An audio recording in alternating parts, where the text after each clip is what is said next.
चलो सभी लोग सामने ध्यान दीजिए इधर। और आज हमारा छत्तीसगढ़ का जो इतिहास है इसका पहला क्लास है। और आज हम छत्तीसगढ़ के इतिहास का सीरीज चालू करने जा रहे हैं। और छत्तीसगढ़ के इतिहास के सीरीज के अंदर हम क्या क्या पढ़ने वाले हैं, इसका एक छोटा सा स्ट्रक्चर है जिसको आप देख सकते हैं। तो छत्तीसगढ़ का जो इतिहास है इसको हम जैसे पढ़ेंगे, जैसे सबसे पहला आता है आपका प्राग ऐतिहासिक काल। उसके बाद आएगा आपका आद्य ऐतिहासिक काल। और तीसरा आपका आता है ऐतिहासिक काल। ठीक है। तो छत्तीसगढ़ का जो इतिहास है इसको हम तीन भागों में पढ़ेंगे, जिसमें सबसे पहला क्या होगा जल्दी बता दो। प्राग ऐतिहासिक काल, दूसरा आद्य ऐतिहासिक काल, और तीसरा क्या होगा जल्दी बताएंगे, ऐतिहासिक काल। प्राग ऐतिहासिक काल जो होता है इसको चार भागों में पढ़ा जाता है, जिसमें सबसे पहले प्राग ऐतिहासिक काल जो होता है इसके अंतर्गत मुख्य रूप से पाषाण काल को रखा जाता है। किसको रखा जाता है? पाषाण काल को। और पाषाण काल भी चार हिस्सों में बटा है, जिसमें सबसे पहला हमारा कौन सा हिस्सा आएगा जल्दी बता दो, पूर्व पाषाण काल। दूसरा में आता है जिसको हम बोलते हैं मध्य पाषाण काल के नाम से जानेंगे। तीसरा जिसको हम बोलते हैं उत्तर पाषाण काल। और चौथा जो होता है उसको बोलते हैं नव पाषाण काल। क्लियर है सबका? तो ये जो प्राग ऐतिहासिक काल है इसको हम कितने भागों में पढ़ते हैं जल्दी बता दो। तो चार भागों में हम पढ़ते हैं। और आज की इस क्लास में इन चारों भागों की हम चर्चा करेंगे कि जो प्राग ऐतिहासिक काल क्या है। और प्राग ऐतिहासिक काल के अंदर ये जो चार पॉइंट है, पूर्व पाषाण काल, मध्य पाषाण काल, उत्तर पाषाण काल और नव पाषाण काल, इसकी हम पूरी चर्चा करेंगे। ठीक है। और उसके बाद हमारा आता है आद्य ऐतिहासिक काल। आद्य ऐतिहासिक काल जो होता है ये हमारे छत्तीसगढ़ से रिलेटेड नहीं है, क्योंकि आद्य ऐतिहासिक काल के अंतर्गत मुख्य रूप से पढ़ा जाता है सिंधु घाटी की सभ्यता। क्या पढ़ते जल्दी बता दो, सिंधु घाटी की सभ्यता। और हमारा जो छत्तीसगढ़ का जो क्षेत्र है इस सिंधु घाटी सभ्यता वाले क्षेत्र में नहीं आता है, ये आपको ध्यान में रखना है। इसलिए हम छत्तीसगढ़ के इतिहास में आद्य ऐतिहासिक काल की चर्चा नहीं करेंगे, क्योंकि सिंधु घाटी की जो सभ्यता है वो पूर्वोत्तर भारत के क्षेत्र में था, जहाँ आज पाकिस्तान, पंजाब, जो आपका राजस्थान और जम्मू कश्मीर, ये सब जो एरिया है वो सब एरिया आता था सिंधु घाटी सभ्यता में। क्लियर है सबका? सॉरी मैं गलत बोल दिया हूँ, पूर्वोत्तर नहीं, सॉरी ये पश्चिमोत्तर क्षेत्र है। कौन से क्षेत्र में आता है? पश्चिमोत्तर क्षेत्र में आता है, जिसकी हम चर्चा आगे करेंगे। ठीक है। इसके बाद हम लोग पढ़ेंगे ऐतिहासिक काल। कौन सा काल पढ़ेंगे जल्दी बताओ? ऐतिहासिक काल। ऐतिहासिक काल के अंतर्गत हम छत्तीसगढ़ में तीन प्रकार का काल पढ़ेंगे, जिसमें सबसे पहला होगा प्राचीन इतिहास, फिर पढ़ेंगे मध्यकालीन इतिहास, और फिर करेंगे आधुनिक इतिहास। ठीक है। और यही हमारा सबसे महत्वपूर्ण पॉइंट होगा, जिसमें हम अनेकों प्रकार के चीज़ों का अध्ययन करने वाले हैं। ठीक है। बस इस वीडियो सीरीज को आप जरूर अच्छे से देखिएगा। आज तो पहला क्लास है, ऐसी हर रोज़ आपको एक एक वीडियो प्रोवाइड किया जाएगा, एक एक क्लासेस का। तो आप यूट्यूब में उसको जरूर देखिए। और इस प्रकार से यदि आपको हैंड रिटन नोट्स अगर चाहिए होगा, कि जो भी छत्तीसगढ़ इतिहास का जो हस्तलिखित जो नोट्स है अगर आपको चाहिए, आप कहीं भी हो छत्तीसगढ़ के अंदर, आपको ये नोट्स अवेलेबल करा दिया जाएगा कुरियर के माध्यम से। बस आपको इस नंबर पर कांटेक्ट करना होगा। मेरा कांटेक्ट नंबर है 8236007734। इस नंबर पर आप व्हाट्सअप करिएगा कि आपको कौन से विषय का हैंड रिटन नोट्स चाहिए। आपको आपके घर में उसको पार्सल करा दी जाएगा। क्या कॉस्ट आएगा उसको आपको बता दिया जाएगा जल्द, जैसे यदि आप कांटेक्ट करते हैं। और ये छत्तीसगढ़ ही नहीं, आप छत्तीसगढ़ के अलावा किसी भी जीके से रिलेटेड, जैसे कि भारत भूगोल, इतिहास, संविधान, इकोनॉमी, विज्ञान प्रौद्योगिकी, जितने भी जीके के विषय हैं, हर एक विषय का नोट्स आपको अगर चाहिए तो आप मेरे से कांटेक्ट इस नंबर पे कर लीजिए। ठीक है। चलो तो आगे बढ़ते हैं हम। तो छत्तीसगढ़ के इतिहास के अंतर्गत आज हमारा जो पॉइंट रहेगा उसको हम पढ़ेंगे प्राग ऐतिहासिक काल के बारे में। ठीक है। चलो। तो छत्तीसगढ़ के अंतर्गत जो प्राग ऐतिहासिक काल है, प्राग ऐतिहासिक काल के अंतर्गत हम बात करें तो सबसे पहला पॉइंट याद रखना है कि जो प्राग ऐतिहासिक काल है ये जो मानव सभ्यता का सबसे जो प्रारंभिक चरण था, सबसे क्या बता दोगे, प्रारंभिक चरण। तो मानव सभ्यता का जो सबसे प्रारंभिक चरण था उसको हम पढ़ते हैं प्राग ऐतिहासिक काल के अंतर्गत। ठीक है। तो अगर क्वेश्चन आता है कि प्राग ऐतिहासिक काल के अंतर्गत किस चीज को पढ़ा जाता है, तो मानव सभ्यता का जो सबसे जो प्रारंभिक चरण था इसको हम पढ़ते हैं प्राग ऐतिहासिक काल के अंदर। क्लियर है तक सबका? आगे बढ़ते हैं। इस काल के अंतर्गत होता क्या था, इसको यदि हम समझेंगे तो लिखा है कि इस काल के दौरान मानव ने केवल अपनी आधारभूत आवश्यकता, जैसे कि आपको बताना है भोजन, जैसे कि क्या बताना है, भोजन, और भोजन के अलावा दूसरा बताएंगे आवास, दूसरा क्या बताना है, आवास, आदि को प्रकृति से प्राप्त करने के लिए पाषाण उपकरणों का उपयोग करते थे। कौन से उपकरण जल्दी बता देंगे, पाषाण उपकरणों का प्रयोग किया, और रहने के लिए आप बताएंगे गुफाओं को अपना माध्यम बनाया था, कि उन लोग कहाँ रहते थे बता देंगे तो गुफाओं में। तो ये प्राग ऐतिहासिक काल के अंतर्गत ज़्यादा हम चीज़ पढ़ते नहीं है, क्योंकि इसके अंतर्गत हमको केवल ये देखना है कि प्राग ऐतिहासिक काल के समय जो मानव रहते थे वो केवल क्या करते थे, तो उनको कहीं से भी भोजन की प्राप्ति हो जाए, कहीं से भी उनको रहने के लिए कोई जगह मिल जाए, बस इसकी ही उन लोग खोज करते थे। और ये खोज उन लोग कहाँ से करते थे, प्रकृति से, प्रकृति से इनको कैसे क्या चीज़ खाने के लिए मिले और कैसे उन लोग रहें, बस उसी चीज़ के खोज के लिए उन लोग करते थे। और इस चीज़ को प्राप्त करने के लिए उन लोग उपयोग करते थे पाषाण उपकरण। पाषाण मतलब होता है पत्थरों का, उपकरणों का क्या करते थे, प्रयोग करते थे, ठीक है। और रहने के लिए इस समय के जो लोग होते थे, रहने के लिए किसका उपयोग करते थे बोलेंगे तो गुफाओं का उपयोग करते थे। तो हमें केवल याद ये रखना है कि प्राग ऐतिहासिक काल के अंतर्गत हम क्या चीज़ को पढ़ते हैं। तो छत्तीसगढ़ से बहुत सारे आपको पाषाण उपकरण प्राप्त होंगे, साथ ही साथ छत्तीसगढ़ में बहुत सारे प्राग ऐतिहासिक काल के गुफाएं प्राप्त होंगे। तो ये सब जो चीज़ है ये प्राग ऐतिहासिक काल के अंदर पढ़ा जाता है। क्लियर है तक सबका? तो मानव सभ्यता का जो सबसे प्रारंभिक चरण है, जिसको हम कौन से काल में पढ़ते हैं बोलेंगे तो प्राग ऐतिहासिक काल के अंदर पढ़ते हैं। साथ ही साथ इस समय के जो लोग होते थे वो केवल आपको क्या याद रखना है कि खाने के लिए भोजन मिल जाए और रहने के लिए कुछ गुफा वगैरह बना लेते थे, और पाषाण उपकरणों की मदद से ये सब कामों करते थे। बस इतना ही चलता था प्राग ऐतिहासिक काल के अंदर, ठीक है। अब ये जो प्राग ऐतिहासिक काल है, इसको अगर हम देखें ध्यान से तो इसको 4 भागों में बांटा गया है। कितने भागों में बांटा गया बता दो? तो प्राग ऐतिहासिक काल को कितने भागों में बांटा गया है बोलेंगे तो क्या बताओगे, जल्दी बताओ। 4 भागों में बांटा गया, जिसमें सबसे पहले आता है हमारा, जिसको हम बोलते हैं पूर्व पाषाण काल। क्या बोलते हैं जल्दी बता दो? पूर्व पाषाण काल। दूसरा जिसको हम बोलते हैं मध्य पाषाण काल। तीसरा जो हम कहते हैं, जिसको हम बोलते हैं उत्तर पाषाण काल। और चौथा जो होता है जिसको हम बोलते हैं नव पाषाण काल। तो ये 4 प्रकार के पाषाण काल आपको याद रखना है, क्योंकि प्रारंभिक चरण में केवल पाषाण उपकरणों का जो उपयोग किया गया था, और उसी आधार पर जो पाषाण काल जो होते हैं वो 4 हिस्सों में बटा हुआ है, ठीक है। जिसमें देख लो सबसे पहला कौन सा हिस्सा आएगा हमारा, तो सबसे पहला कौन सा आएगा, पूर्व पाषाण काल, दूसरा में मध्य पाषाण काल, तीसरा उत्तर पाषाण काल, और चौथा में क्या आएगा जल्दी बता दो, तो नव पाषाण काल इसमें आता है। क्लियर है तक सबका? आगे बढ़े। तो इन चारों कालों के बारे में हम लोग पढ़ना कुछ नहीं है, सिर्फ क्वेश्चन ये आता है जैसे बोलेगा कि पूर्व पाषाण काल से संबंधित स्थल या उपकरण कहाँ से प्राप्त हुआ है, इसके बारे में बस आपको यहाँ चर्चा करना है। तो एक एक करके इन चारों काल की चर्चा करेंगे, और आज के वीडियो में हम बस इतना ही पढ़ेंगे कि चारों जो पाषाण काल है उनसे रिलेटेड हर एक टॉपिक आपको यहाँ देखना है, ठीक है। चलो आगे बढ़ते हैं। चलो तो सबसे पहले हम चालू करते हैं किसके बारे में जल्दी बता दो, पूर्व पाषाण काल के बारे में। तो इसका सबसे महत्वपूर्ण क्वेश्चन ये है कि इस काल से संबंधित जो साक्ष्य है, पूर्व पाषाण काल से संबंधित जो साक्ष्य है ये कहाँ से प्राप्त हुआ है, छत्तीसगढ़ में।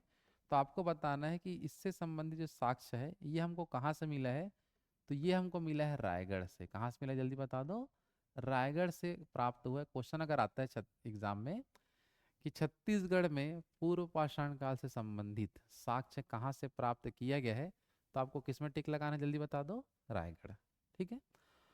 और छत्तीसगढ़ में पूर्व पाषाण काल का जो भी साक्ष्य रायगढ़ से मिला है, तो रायगढ़ से क्या चीज प्राप्त किया गया है, तो रायगढ़ से प्राप्त किया गया है आपका मुख्य रूप से आप बताओगे हस्तचलित औजार। क्या बताना जल्दी बता दो? हस्तचलित औजार प्राप्त किया गया है, जिन्हें हम कुदाल भी कहते हैं। क्या बोलते जल्दी बता दो? कुदाल के नाम से जानते हैं। और ये जो कुदाल होते थे वो किसके बने होते थे? तो ये बने होते थे पत्थरों के। किसके बने होते थे बता दो? पत्थरों के बने होते थे। ये फोटो आप देख सकते हैं, ये अभी का हमारा कुदाल है। और पहले समय का जो पाषाण काल के कुदाल जो होते थे वो इस प्रकार से होते थे। जो किसके बने होते थे बता दो? ये पत्थरों के इस प्रकार से बने होते थे। ये आपको यहाँ ध्यान रखना है। आ रहा बात समझ में? और अभी के जो कुदाल होते हैं जो हमारे लोहे के बने होते हैं, देख सकते हैं, ये अभी के समय का कुदाल है। और ये पहले के समय का जो कुदाल था, जो रायगढ़ जिले से जो साक्ष्य मिले हैं, कुदाल का जो साक्ष्य मिला है वो इस प्रकार से दिखाई देता है। आए बात समझ में? तो ये हो गया हमारा पूर्व पाषाण काल के बारे में मुख्य जानकारी। और पूर्व पाषाण काल से रिलेटेड जो साक्ष्य मिला है वो रायगढ़ से कहाँ कहाँ से मिला, अगर हम बात करेंगे तो अगर सबसे पहला क्वेश्चन आता है ये हमारा रायगढ़ जिला कहाँ है, तो ये हमारा है रायगढ़ जिला। मुख्य रूप से हम देखेंगे तो रायगढ़ जिले से ही पूर्व पाषाण काल का साक्ष्य मिला है। क्लियर है तक सबका? अब रायगढ़ के कौन कौन सा ऐसा क्षेत्र है जहां से पूर्व पाषाण काल का साक्ष्य मिला है, अगर इसकी हम बात करें तो सबसे पहले आपको बताना है कि छत्तीसगढ़ के रायगढ़ जिले के से पूर्व पाषाण काल के साक्ष्य जो मिले हैं वो मिले हैं, सबसे पहले आपको बताना है महानदी घाटी से। कहाँ से मिले बता दो? ये जितना भी क्षेत्र लिखूंगा वो सब चीज किस जिले के अंदर आएगा बोलेंगे तो रायगढ़ जिले में है। जैसे क्वेश्चन आता है कि महानदी घाटी कहाँ है, तो आपको कहाँ टिक लगाना है? ये है रायगढ़ में। और क्या इसकी विशेषता है बोलेंगे तो यहाँ से पूर्व पाषाण काल का साक्ष्य मिला है। और क्या मिला है बोलेंगे तो आपको बताना है कुदाल मिला है। क्या मिला है? कुदाल। जो किसके बने होते थे बता दो? तो वो बने होते थे पत्थरों के। क्लियर है? इसके अलावा हम बात करें महानदी घाटी के अलावा आपको याद रखना है मुख्य रूप से सिंघनपुर की गुफा। क्लियर सबका? तो सिंघनपुर की जो गुफा है यहाँ से भी पूर्व पाषाण का साक्ष्य मिला है। तीसरा आपको बताना है सोनबरसा। क्या बताना है जल्दी बता दो? सोनबरसा। चौथा जो आपको बताना है जिसका नाम है आपका बोतलदा। कौन सा जगह है? बोतलदा। और चौथा सॉरी पांचवा जो जगह है जिसका नाम है गिद्धा। तो ये 5 स्थान आपको बताना है जो पूर्व पाषाण काल के साक्ष्य रायगढ़ से मिला है। और रायगढ़ के कहाँ कहाँ से मिला है? तो पहला क्या बताओगे? महानदी घाटी से मिला है। दूसरा क्या बताओगे? सिंघनपुर की गुफा से मिला है। तीसरा आपको बताना है सोनबरसा से मिला है। चौथा में आप बताओगे बोतलदा से मिला है। और पांचवा में बताओगे कि कहाँ से मिला है? गिद्ध क्षेत्र से। तो ये जो 5 प्रमुख क्षेत्र आपको याद रखना है जहाँ से पूर्व पाषाण काल के साक्ष्य मिले हैं। और ये पूरे के पूरे जो पांचों क्षेत्र है ये आपके आते हैं रायगढ़ जिले में। कहाँ थे बता दो? रायगढ़। क्लियर है सबका? आगे बढ़े चलो। इसके बाद हमारा जो नेक्स्ट टॉपिक आएगा वो रहेगा हमारा मध्य पाषाण काल। सबसे पहले हम क्या पढ़े जल्दी बता दो? पूर्व पाषाण काल। उसके बाद अब हमारा आता है अगला पॉइंट जिसको हम सेकंड नंबर दे सकते हैं, ये हमारा है मध्य पाषाण काल। ठीक है? जैसे कि हम देखे थे पूर्व पाषाण काल का जो साक्ष्य है वो कहाँ से मिला था बता दो? तो वो मिला था रायगढ़ से। कहाँ से मिला था? रायगढ़। और अगर हम बात करें मध्य पाषाण काल का साक्ष्य कहाँ कहाँ से मिला है छत्तीसगढ़ में, तो आपको बताना है कि मध्य पाषाण काल का साक्ष्य देखो कहाँ कहाँ से मिला है। तो इसके लिए आपको 2 जिला मुख्य रूप से बताना है। पहला आप बताओगे यहाँ बस्तर। कौन सा जिला बताओगे? बस्तर। और दूसरा आपको बताना है रायगढ़। क्या बताएंगे जल्दी बताओ? रायगढ़। तो मध्य पाषाण काल के साक्ष्य जो हैं वो रायगढ़ से तो भी मिले हैं और साथ ही साथ बस्तर क्षेत्र से मिले हैं। तो उसी चीज को हम यहाँ लिख सकते हैं, देखो ध्यान से, कि इस काल के साक्ष्य आपको बताना है कहाँ से जल्दी बता दो? तो बस्तर और क्या बताएंगे? रायगढ़ जिले से प्राप्त किया गया है। समझ आ पा रहा है? तो सबसे पहले हम चर्चा करते हैं बस्तर जिले से क्या मिला है। ठीक है? तो बस्तर जिले से देखो अगर हम बात करें कि बस्तर जिले से क्या चीज की प्राप्ति हुई है इस काल का, तो बस्तर में एक क्षेत्र है जिसका नाम है आपका गढ़ धनोरा। क्या बताओगे? गढ़ धनोरा। तो छत्तीसगढ़ के बस्तर जिले में कौन सा क्षेत्र आपको याद रखना है? गढ़ धनोरा। और गढ़ धनोरा से मध्य पाषाण काल का क्या मिला है तो आपको बताना है मध्य पाषाण काल का मिला है यहाँ पाषाण घेरे। क्या बताना है जल्दी बता दो? पाषाण घेरे व पाषाण स्मारक। पाषाण घेरे व पाषाण स्मारक यहाँ से प्राप्त किया गया। देख सकते हैं इस टाइप से होता है आपका पाषाण घेरा जो होता था, जैसे शवों को दफनाने के बाद चारों तरफ ऐसे पत्थर के घेरे लगा देते थे, या शवों को दफनाने के बाद उसी के ऊपर पत्थर को रख दिया जाता था, जिसको हम पाषाण स्मारक भी बोलते थे। समझ आ पा रहा है? तो शवों को दफनाने के बाद या तो पाषाण घेरे बनाए जाते थे या तो पाषाण स्मारक बनाए जाते थे। चित्र में आप देख सकते हैं इस प्रकार का होता था ये। आया बात समझ में? तो यहाँ तक आपको सबको क्लियर है कि मध्य पाषाण काल का जो साक्ष्य है ये कहाँ से मिला है, जल्दी बता दो। तो ये मिला है एक तो रायगढ़ बस्तर से मिला है, और दूसरा क्या बताओगे, रायगढ़ से। बस्तर से आपको क्या बताना है कि बस्तर के किस क्षेत्र से मध्य पाषाण काल का साक्ष्य मिला है। तो बस्तर के क्या बताओगे, गढ़धनोरा से ये साक्ष्य मिला है। और गढ़धनोरा से क्या चीज की प्राप्ति की गई है बताएंगे तो पाषाण घेरे, और आपको क्या बताना है, पाषाण स्मारक। ये दोनों क्या है सबको क्लियर हो गया होगा कि पाषाण घेरे और पाषाण जो स्मारक होते थे, इस शवों को दफनाने के बाद जो बनाए जाते थे उन्हीं को कहा जाता है। ठीक है। अब इसके बाद हम देखते हैं रायगढ़ के किस किस क्षेत्र से मध्य पाषाण काल का साक्ष्य मिला है। ठीक है, चलो तो आगे बढ़ते हैं, हम लोग ध्यान देंगे सब लोग। अब हम किस क्षेत्र में आते, जल्दी बताओ, रायगढ़। तो रायगढ़ के किस क्षेत्र से मध्य पाषाण काल साक्ष्य मिला है। तो रायगढ़ में एक पहाड़ है जिसका नाम आप बताओगे, कबरा पहाड़। कौन सा पहाड़, जल्दी बताओ। तो रायगढ़ के कबरा पहाड़ की गुफाओं से सर्वाधिक साक्ष्य यहाँ से मिला है, जो हम बता सकते हैं क्या क्या। अगर हम देखें कि मध्य पाषाण काल का जो साक्ष्य है रायगढ़ से मिला है। रायगढ़ की कौन सी गुफा से मिला, अगर क्वेश्चन है तो क्या बताओगे। तो रायगढ़ की कौन सी गुफा या कौन से पहाड़ से मिला है, तो क्या बताओगे, कबरा पहाड़ से आपको बताना है। कौन से पहाड़ से बताना है, कबरा पहाड़। क्लियर है तक सबका? अब इस कबरा पहाड़ से क्या क्या चीज प्राप्त किया गया है जो मध्य पाषाण कालीन है। ठीक है। तो सबसे पहले आपको यहाँ बताना है लाल रंग की छिपकली। ये क्वेश्चन अक्सर आता है कि जो लाल रंग की जो छिपकली है, ये जो साक्ष्य कहाँ से मिले, जल्दी बता दो, कबरा पहाड़। और ये जो साक्ष्य कौन से काल का संबंधित है, ये कौन से काल से रिलेटेड है, तो आपको बताना है मध्य पाषाण काल। ठीक है। सेकेंड नंबर पे जिसको हम बताएंगे, यहीं से मिला आपका कुल्हाड़ी। क्या चीज की प्राप्ति किया गया, जल्दी बता दो, कुल्हाड़ी की प्राप्ति किया गया है।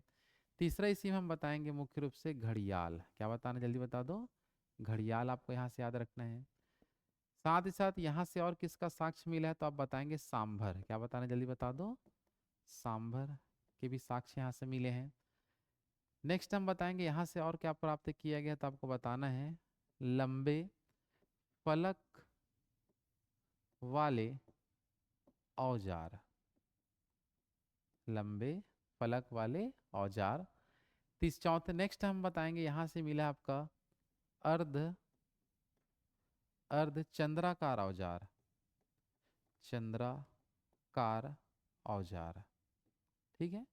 यहीं से और क्या मिला बता दो, अर्ध चंद्राकार औजार। और यहीं से और क्या चीज का साक्ष्य मिला है, तो अंतिम हम बताएंगे। तो आपको बताना है मानव का क्रमबद्ध चित्र। मानव का क्या बताओगे, क्रमबद्ध चित्र यहाँ से प्राप्त हुआ है। ठीक है। तो रायगढ़ का जो कबरा पहाड़ है, तो कबरा पहाड़ से क्या क्या चीज का साक्ष्य मिला, जल्दी बता देंगे। तो सबसे पहले क्या बताओगे, लाल रंग की छिपकली। दूसरे नंबर पर कुल्हाड़ी। इसके अलावा घड़ियाल, सांभर, लंबे फलक वाले औजार, अर्धचंद्राकार औजार, और लास्ट हमारा है मानव का क्रमबद्ध चित्र। तो ये जो सब चीजें हैं वो कबरा पहाड़ से मिले हैं। और ये सब जो चीजें हैं, जो साक्ष्य जो मिले हैं सबके, वो कौन से काल से संबंधित है, अगर क्वेश्चन आए तो आपको बताना है कि ये था मध्य पाषाण काल। कौन सा काल का था, जल्दी बताओ, मध्य पाषाण काल। तो मध्य पाषाण काल में बस इतना ही आपको पढ़ना है। ठीक है। कि मध्य पाषाण काल का साक्ष्य दो जगह से मिला है। पहला आपको क्या गिनाना है, तो सबसे पहला आप बताओगे बस्तर के गढ़धनोरा से मिला है, और दूसरा बताओगे रायगढ़ के कबरा पहाड़ से। ठीक है। तो बस्तर के गढ़धनोरा से क्या मिला है बोलेंगे, तो क्या बताओगे, तो आपको बताना है कि वहां से मिला है पाषाण घेरा और पाषाण स्मारक। रायगढ़ का जो कबरा पहाड़ से क्या क्या मिला, अगर हम बात करें तो लाल रंग की छिपकली बताना है, कुल्हाड़ी, घड़ियाल, सांभर, ठीक है ना, लंबे फलक वाले औजार, अर्धचंद्राकार औजार, और लास्ट में बताएंगे मानव का क्रमबद्ध चित्र। तो ये जो सब चीजें हैं वो रायगढ़ के कबरा पहाड़ से प्राप्त हुआ है। क्लियर है तक सबका? आगे बढ़े। चलो इसके बाद नेक्स्ट जो टॉपिक आएगा तीसरा नंबर पे, जिसको हम बोलेंगे क्या, जल्दी बता देंगे सब लोग। तो नेक्स्ट हमारा आता है उत्तर पाषाण काल। कौन सा काल आएगा बता दो? उत्तर पाषाण काल। सबसे पहला देखो, प्राग ऐतिहासिक काल चार भागों में बटा है। सबसे पहला पूर्व पाषाण काल, दूसरा हम देखें मध्य पाषाण काल, और तीसरे नंबर पर हम पढ़ेंगे जो क्या रहेगा, जल्दी बता दो, तो वह है आपका उत्तर पाषाण काल। क्लियर सबका? चलो, तो उत्तर पाषाण काल से संबंधित जो साक्ष्य है ये कहाँ कहाँ से मिला है? तो आप बताओगे कि यहाँ आप बताओगे सबसे पहले रायगढ़ से मिला है, और रायगढ़ के अलावा इस काल का साक्ष्य आपको मिला है बिलासपुर से। कहाँ से मिला है बता दो? बिलासपुर। क्लियर सबका? तो दो क्षेत्र यहाँ भी आपको बताना है, कौन कौन सा बता दो? रायगढ़ और बिलासपुर। तो उसको यहाँ मैं लिख देता हूँ, ध्यान देंगे सब लोग यहाँ। तो इस काल के साक्ष्य कहाँ से मिले सबसे पहले बता देंगे। तो सबसे पहले आपको क्या बताना है? रायगढ़ से साक्ष्य यहाँ से मिला है, और दूसरा क्या बताओगे? बिलासपुर से। बिलासपुर। क्लियर सबका? तो उत्तर पाषाण काल के साक्ष्य दो क्षेत्रों से मिले हैं। पहला बता दो रायगढ़, और दूसरा बिलासपुर। ठीक है, अब हम आते हैं रायगढ़ के संबंध में कि रायगढ़ से क्या क्या चीजें यहाँ से प्राप्त की गई है। आ रहा बात समझ में? तो रायगढ़ से आपको देखो क्या बताना है सबसे पहला। तो रायगढ़ का जो महानदी घाटी है, रायगढ़ क्या बता देंगे? महानदी घाटी। रायगढ़ से जो उत्तर पाषाण काल के साक्ष्य कहाँ से मिले हैं? रायगढ़ के महानदी घाटी से, और साथ ही साथ आपको बताना है सिंघनपुर की गुफा से। सिंघनपुर की गुफा से उत्तर पाषाण काल के साक्ष्य मिले हैं। और बिलासपुर की यदि हम बात करें कि बिलासपुर से जो साक्ष्य मिले हैं वो बिलासपुर से कहाँ से मिले हैं, अगर हम बात करें तो बिलासपुर का एक क्षेत्र है जिसको आपको बताना है मुख्य रूप से धनकुल। क्या बताओगे? धनकुल। तो बिलासपुर के धनकुल से उत्तर पाषाण काल के साक्ष्य मिले हैं। तो देखो उत्तर पाषाण काल के बारे में आपको क्या क्या बताना है। तो उत्तर पाषाण काल से संबंधित जो साक्ष्य मिले हैं वो दो जिले से मिले हैं। पहला क्या बताओगे? रायगढ़, और दूसरा क्या बताना है आपको? बिलासपुर। अब रायगढ़ की हम चर्चा करें तो रायगढ़ का ऐसा कौन कौन सा क्षेत्र है जहां से उत्तर पाषाण काल का साक्ष्य मिला है? तो आप क्या बताओगे? सबसे पहले महानदी घाटी, और दूसरा बताओगे सिंघनपुर की गुफा। ये दो क्षेत्र आपको यहाँ बताना है। बस एग्जाम में क्वेश्चन कुछ नहीं आएगा, क्वेश्चन सिंपल देगा कि उत्तर पाषाण काल के साक्ष्य कहाँ कहाँ से प्राप्त की गई है। तो ये सब स्थान आपको बताना है। अब इस काल का क्या क्या चीजें प्राप्त की गई है उसके यदि हम चर्चा करें तो आगे आप बता सकते हो कि क्या क्या मिला है। ठीक है ना? तो अगर हम बात करेंगे तो सिंघनपुर की जो गुफा है ये बहुत ही प्रसिद्ध गुफा है। तो इस सिंघनपुर की गुफा से अगर हम बात करें तो उत्तर पाषाण काल का क्या क्या चीज यहाँ से मिला है। आपके एग्जाम में जब भी क्वेश्चन आएगा तो क्या क्या आपके पास हो सकता है ऑप्शन में। तो सबसे पहले आपको ये बताना है यहाँ कि कौन कौन सा चीज यहाँ से मिला है उत्तर पाषाण काल का। तो आपको सबसे पहले बताना है सीढ़ी से आखेट। आखेट मतलब शिकार होता है। सीढ़ी से आखेट करता हुआ, सीढ़ी से आखेट करता हुआ मनुष्य का चित्र।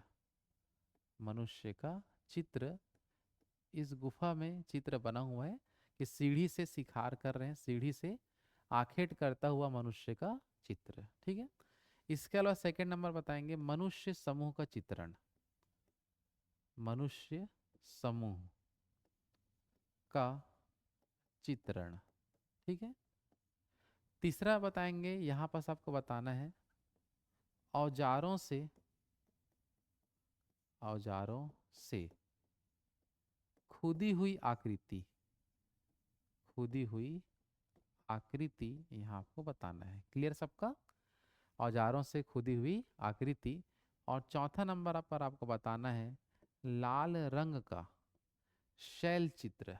पत्थर में जो चित्र बना हुआ है कौन से कलर का बोलेंगे तो लाल रंग का यहाँ क्या मिलेगा? शैल चित्र आपको याद रखना है। और नेक्स्ट आपको यहाँ याद रखना है अंतिम जिसको बोलेंगे मानव आकृतियों का चित्रण। मानव आकृतियों का चित्रण। तो ये आपको यहाँ से थोड़ा ध्यान रखना है। क्लियर सबका? तो सिंगनपुर की गुफा से क्या क्या चीजों की प्राप्ति की गई है, सबसे पहले बता दो सब लोग। सीढ़ी से आखेट करता हुआ मनुष्य का चित्र मिलेगा। दूसरे नंबर क्या पर क्या लिखे हैं, मनुष्य समूह का चित्रण। तीसरे नंबर पर है औजारों से खुदी हुई आकृति। चौथे नंबर पर लिखे हैं लाल रंग का शैल चित्र सिंगनपुर की गुफा से मिलेगा। और फिर हम बताएंगे पांचवा, मानव आकृतियों का चित्रण। इतने सारे जो चीजें हैं ये सिंगनपुर की गुफा से मिला है। और यह कौन से काल से रिलेटेड है बोलेंगे तो आपको बताना है उत्तर पाषाण काल। क्या बताना है जल्दी बता दो। उत्तर पाषाण काल से संबंधित आपको यहाँ ध्यान रखना है। क्लियर है सबका, आगे बढ़े। चलो इसके बाद हमारा अंतिम पाषाण काल आता है जिसको हम बोलते हैं यहाँ पर नव पाषाण काल। क्या बोलेंगे जल्दी बता दो, नव पाषाण काल।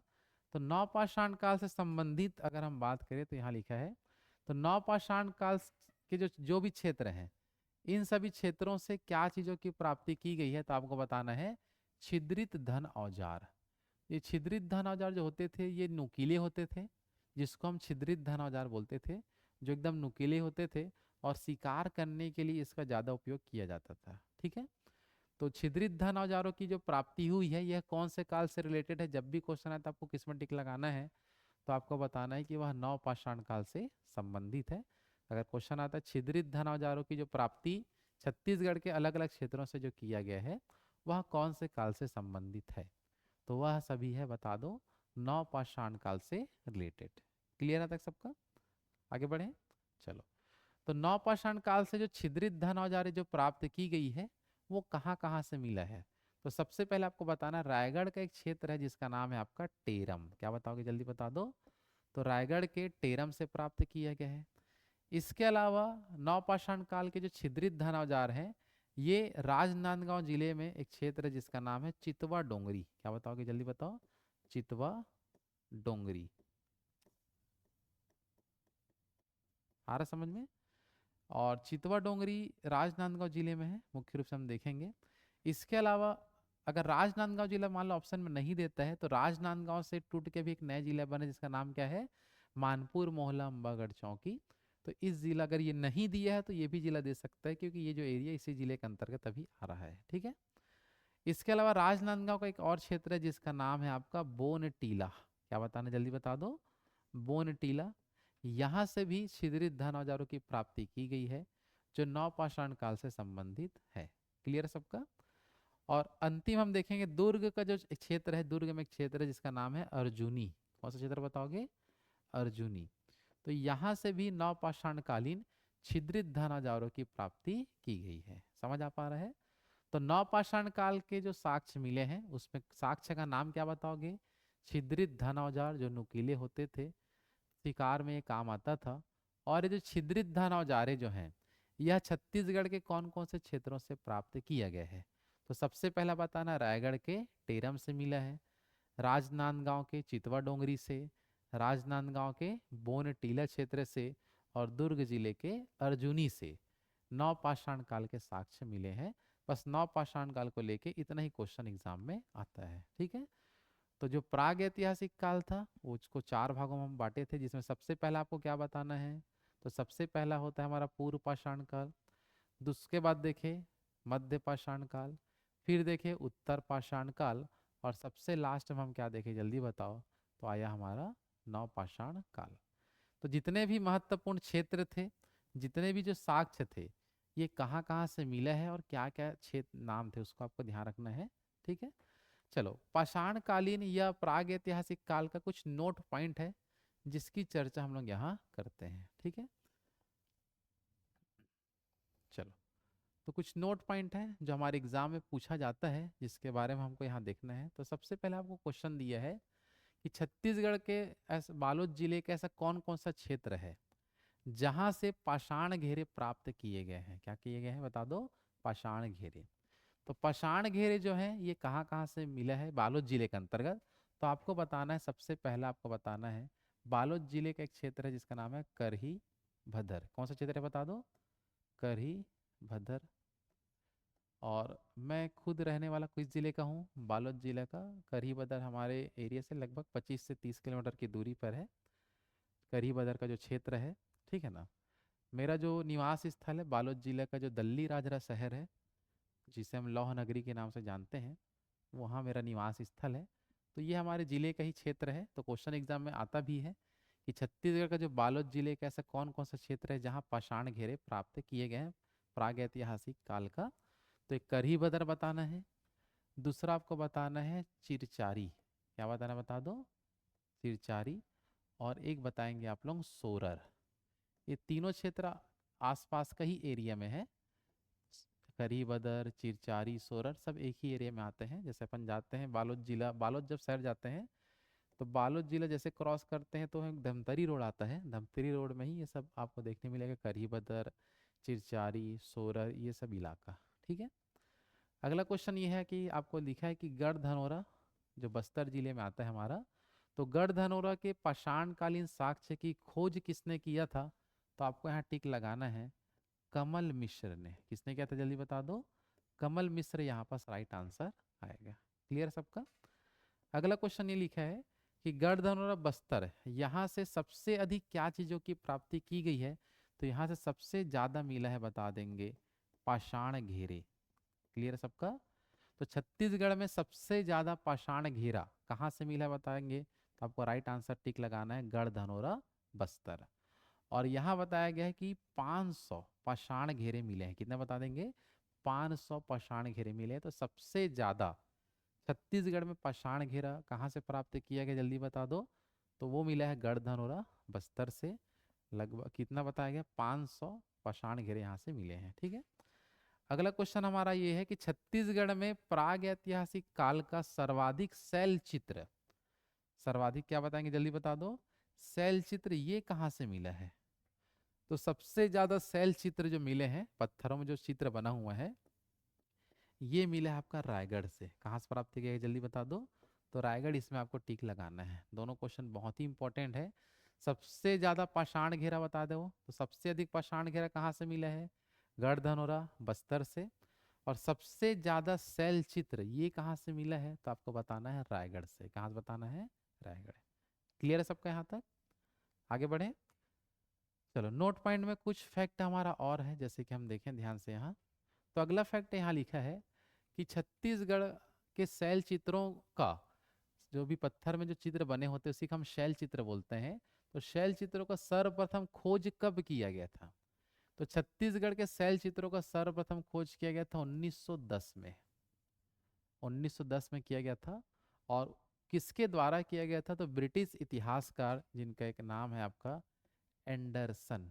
क्या नाम है जल्दी बता दो, तो एंडरसन के द्वारा किया गया था। ठीक है। तो छत्तीसगढ़ में शैल चित्रों का खोज सबसे पहले किसने किया था बता दो, और कब किया था? तो सबसे पहले खोज हुआ था 1910 में। और किनके द्वारा किया गया था, आपको किस में टिक लगाना है जल्दी बता दो, तो एंडरसन नामक जो इतिहासकार थे उनके द्वारा किया गया था। आ रहा बात समझ में? चलो अगला क्वेश्चन में आते हैं। नोट पॉइंट में नेक्स्ट लिखा है, नवपाषाण काल के अवशेषों की खोज सबसे पहले कौन किया था? जो हम 4 प्रकार के अलग अलग पाषाण काल पढ़े हैं उसमें हमारा क्वेश्चन किया है नवपाषाण काल के बारे में। ठीक है। तो नवपाषाण काल के अवशेषों का सर्वप्रथम खोज किसने किया था? तो दो लोगों ने मिलकर किया था। इसमें से पहला हम देखेंगे जिसका नाम है, पहला जिसका नाम क्या बताओगे, सबसे पहला रविंद्रनाथ मिश्र, रविंद्रनाथ मिश्र। और दूसरा जिस व्यक्ति का नाम आपको बताना है इसका नाम है भगवान सिंह, भगवान सिंह।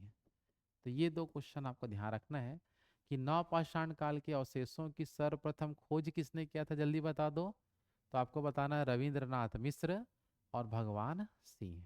क्लियर सबका यहाँ तक? आगे बढ़े। चलो अगला क्वेश्चन है, रायगढ़ का एक क्षेत्र है जिसका नाम है बोतलदा। कौन सा क्षेत्र है बता दो, बोतलदा। तो बोतलदा के बारे में हम बात करें तो इससे क्वेश्चन आता है कि यहाँ से पाषाण कालीन, मुख्य रूप से देखेंगे तो बोतलदा जो रायगढ़ क्षेत्र से पाषाण काल का ऐसा क्या खास बात है जहाँ से इसका क्वेश्चन ज्यादा आता है? तो क्वेश्चन ये यहाँ देता है कि यहाँ से पाषाण कालीन सबसे लंबी गुफा की प्राप्ति किया गया है। तो अगर क्वेश्चन आता है इस पाषाण कालीन सबसे लंबी गुफा ये कहाँ से प्राप्त किया गया है, तो आपको किसमें टिक लगा के आना है जल्दी बता दो, तो आपको टिक लगाना है बोतलदा से। बोतलदा कहाँ है जल्दी बताएंगे, तो बोतलदा आपका है रायगढ़ में। समझ आ पा रहा है? तो सबसे लंबी गुफा कहाँ से प्राप्त किया गया, जल्दी बता दो। तो बोतलदा रायगढ़ से। ठीक है। अगला क्वेश्चन हमारा नोट पॉइंट में लिखा है, सिंगनपुर की जो गुफा जो रायगढ़ में है, इससे रिलेटेड एक क्वेश्चन आपको याद रखना है कि यह जो है सिंगनपुर की जो गुफा जो है वो जो रायगढ़ में है आपका सिंगनपुर की गुफा, इसके बारे में सबसे इम्पोर्टेंट खास बात यह है कि ये पाषाणकालीन सबसे प्राचीन गुफा है। ये क्वेश्चन आपको ध्यान में रखना है कि पाषाणकालीन सबसे प्राचीन गुफा या प्राचीन स्थल में अगर नाम पूछे तो वो है सिंघनपुर की गुफा। अक्सर क्वेश्चन भी आता है कि सिंघनपुर की जो गुफा है वो कहाँ है, तो आपको टिक किस में लगाना है, रायगढ़ में। सिंघनपुर की गुफा की विशेषता क्या है, जल्दी बता दो। तो ये पाषाणकालीन सबसे प्राचीन स्थल है। सबसे प्राचीन क्या बताओगे, स्थल में इसी का ही नाम आता है। आ रहा बात समझ में, आगे बढ़े। चलो नोट पॉइंट में ही अगर आगे हम और देखें तो नोट पॉइंट में नेक्स्ट जो हमारा जो पॉइंट लिखा है कि रायगढ़ का जो कबरा पहाड़ से रिलेटेड एक क्वेश्चन याद रखना कि रायगढ़ का जो कबरा पहाड़ है इसके बारे में क्वेश्चन आता है कि पाषाणकालीन सर्वाधिक जानकारी, पाषाणकालीन क्या बता दो, सर्वाधिक जानकारी कहाँ से प्राप्त हुआ है। तो पाषाण काल का सबसे ज्यादा जानकारी मिला है कबरा पहाड़ से। कहाँ से मिला जल्दी बता दो, कबरा पहाड़ रायगढ़ से प्राप्त हुआ है। क्लियर सबका। तो ये भी क्वेश्चन बहुत ही महत्वपूर्ण है कि रायगढ़ के कबरा पहाड़ से क्या चीजों के बारे में जानकारी मिला है। तो सबसे ज्यादा पाषाण काल की जानकारी इसी कबरा पहाड़ से प्राप्त हुआ है। ठीक है। चलो अगला क्वेश्चन लिखा है नेक्स्ट हमारा चितवा डोंगरी के बारे में। चितवा डोंगरी हम देखे हैं राजनांदगांव। अगर राजनांदगांव नहीं दिया है तो मोहला मानपुर जिला आप लगा सकते हो। ठीक है ना। तो चितवा डोंगरी के संबंध में देखो यहाँ लिखा है, चितवा डोंगरी के बारे में तो लिखा है कि यहाँ से मानव व पशु की आकृति की खोज किसने किया है। कि चितवा डोंगरी में जो मानव और पशु की जो आकृति प्राप्त किया गया है, ठीक है ना, ये किनके द्वारा किया गया है। तो आपको बताना है राइट आंसर में पहला नाम जिसका नाम है भगवान दास बघेल, भगवान दास बघेल। और एक नाम बताना है रमेंद्र नाथ मिश्र। ये ध्यान आपको रखना है। समझ आ पा रहा है। तो ध्यान देंगे सब लोग कि चितवा डोंगरी से जो मानव और पशु की जो आकृति मिला है उसकी खोज किसने किया है, जल्दी बता दो। सबसे पहले क्या बताएंगे यहाँ पर, जल्दी बता देंगे। तो दो लोगों का नाम आपको बताना है जिसमें सबसे पहला कौन है, भगवान दास बघेल, और दूसरा क्या बताएंगे, रमेंद्र नाथ मिश्र। ठीक है। अगला पॉइंट यहाँ लिखा है हमारा नेक्स्ट हमारा लिखा है धनोरा। धनोरा के संबंध, धनोरा कहाँ जल्दी बता दो, दुर्ग में। और यहाँ से अगर हम बात करेंगे तो यहाँ से क्या मिला है जो दुर्ग के धनोरा से, एक हमारा है होता है गढ़ धनोरा। गढ़ धनोरा आपका बस्तर जिले में है और ये है केवल धनोरा। तो धनोरा आपको कहाँ बताना, धनोरा कहाँ जल्दी बता दो। तो धनोरा आपका कहाँ बता दो, दुर्ग में। और यहाँ से आपको बताना है, यहाँ से मिला है पाषाण कालीन स्मारक। तो पाषाणकालीन स्मारक ये जो है वो कहाँ से प्राप्त किया गया, जल्दी बता दो। तो ये मिला है धनोरा दुर्ग से। क्लियर है। तो ये हमारा प्राग ऐतिहासिक काल और प्राग ऐतिहासिक काल से संबंधित कुछ हम नोट पॉइंट देखे जो आने लायक इंपॉर्टेंट क्वेश्चन था उसके बारे में। कल के क्लास में हम आगे चर्चा करेंगे। कल के क्लास में हम जो पढ़ेंगे वो रहेगा आपका मुख्य रूप से आद्य ऐतिहासिक काल। कौन सा काल रहेगा, और आद्य ऐतिहासिक काल में वही सिंधु घाटी की सभ्यता की चर्चा है। और सिंधु घाटी की जो सभ्यता वाला जो क्षेत्र है उसमें छत्तीसगढ़ नहीं आता था, तो उसको लेकर हम उतना कोई महत्वपूर्ण चीज़ नहीं पढ़ेंगे। और उसके बाद हमारा आएगा ऐतिहासिक काल जिसमें हम प्राचीन मध्य आधुनिक ऐसे तीन अलग अलग कैटेगरी में पढ़ेंगे। ठीक है। तो आज के क्लास में हम इतना ही करते हैं। कल के क्लास में हम देखेंगे इसके आगे के जो हम फैक्ट है उसके बारे में। अगर आप जितना भी पढ़े हैं इसका अगर आपको हैंड रिटन नोट्स चाहिए तो आपको अवेलेबल करा दिया जाएगा। बस आपको मैं शुरू में जो नंबर बताया था उसमें आप व्हाट्सअप कर देंगे या कॉल कर देंगे तो आपको हर एक प्रकार की जानकारी मिल जाएगा। और आज से छत्तीसगढ़ के इतिहास का सीरीज चालू हुआ है। रोज एक वीडियो आप सभी के लोगों के लिए आपका यूट्यूब में डाला जाएगा, तो आप ज़रूर उसका लाभ लें। और छत्तीसगढ़ के किसी भी एग्ज़ाम में छत्तीसगढ़ के इतिहास से अगर क्वेश्चन आता है तो आप जो वीडियो देखेंगे अनुमानित है कि उसी में से ही आना की संभावना होगा। ठीक है। चलो तो आज यहीं तक करते हैं, बाकी आगे की क्लास हम कल देखते हैं।